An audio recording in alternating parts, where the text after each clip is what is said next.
I hope that over the next several days, next several weeks, and next several months, we all reflect on how we can do something about some of the senseless violence that ends up marring this country.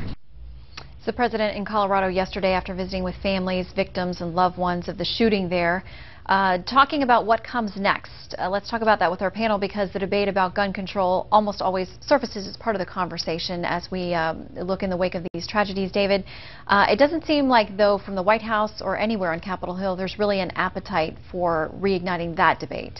I don't think so. The politics on this has actually been settled for quite some time, but I think let's look at this historically. When we did have the debate over gun control in the 80s and the early 90s, you generally had Republicans on one side who would side with the Second Amendment and not wanting to infringe upon that, and you'd have a lot of Democrats who were in favor of more gun control. Bill Clinton famously, which helped lead to the 1994 Republican Revolution, if you really look at how that midterm played out. And ever since the 2000 election, which was the last time a Democratic candidate really pushed for major gun control on the trail, most Democrats who have been elected to office in Washington have been very strong Second Amendment advocates.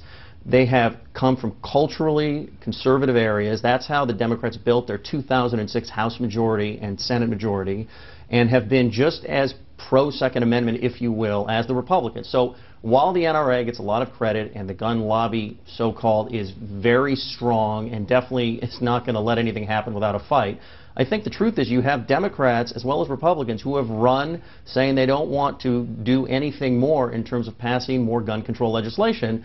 Most famously, last cycle, you had Senator Joe Manchin, a Democrat from West Virginia, using a gun to shoot a poster of Obamacare on a tree. So there you have it. It's bipartisan. It's been settled. And unless there's a public outcry demanding this, I don't think you're going to see a change. One of the folks who has been a leader on discussing possibly more control in this area has been Senator Dianne Feinstein. I want to play a little bit of what she had to say on Fox News Sunday, as well as Senator Ron Johnson. We've got to sit down and really come to grips with what is sold to the average citizen in America. I have no problem with people being licensed, buying a firearm, but these are weapons that you're only going to use them to kill people in close combat. This isn't an issue about guns.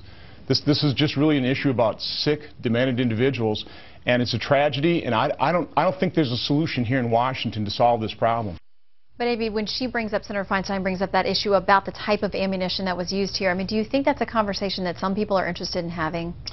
Well, you know, David's right. Not the Democrats, the dwindling culturally conservative Democrats who support Second Amendment rights and who are getting voted out of office at a rapid pace, and the voters themselves who are rapidly supporting the Republican Party more and more. As the years pass, President Obama doesn't want to alienate any of the ones that are left. Senator Feinstein is speaking to an issue that President Obama it can only dance around now, which is that none of the legally obtained, easily purchased online types of weapons that the Colorado gunman bought, or the volume of ammunition that he stockpiled, none of this is used for sport, none of it is used for self-defense. But President Obama pointed to an editorial he wrote in an Arizona paper as his clarifying statement this week that he wrote a year ago after Gabby Giffords and her constituents were shot, saying that he supports the protection of Second Amendment rights that allow people to legally buy them. This suspect was not a criminal. He bought everything legally, and President Obama supports what he did. And he is not coming out, and neither are other Democrats, to change those laws. And one independent senator, he identifies as independent, Joe Lieberman, has said late this afternoon some comments from him saying, Charles, that nobody wants to take this on because, quote, the gun lobby is that strong. Well, the problem for Lieberman is the gun lobby is the majority of the American people. It's not a lobby that's stopping all this. The reason that a lobby is strong is because it represents overwhelming opinion in the United States. And how do we know that? The President of the United States, who had this tremendous opening, if he wanted to push the issue of guns after a tragedy of this magnitude, could easily have done it.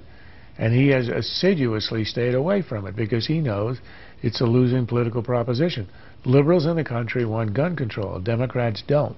They normally overlap, but not on this. Democrats will not go near this because of the experience, as we heard a little earlier, about in 1994, and they don't want to repeat that again. We're at the height of an election year. They're not going to go near it. So you're going to have a lot of discussion on the talk shows. You're going to have none in Congress, and nothing will happen in terms of legislation. Well, something else Lieberman mentioned was buying all of this ammunition over the internet. As you mentioned, AB, he said that it worries him because if that amount of ammunition is being used and bought, it should be a concern and raising a red flag possibly about terrorism, so there might be something to be done about online purchases. David, do you think there'll be any appetite even for that segment of this argument?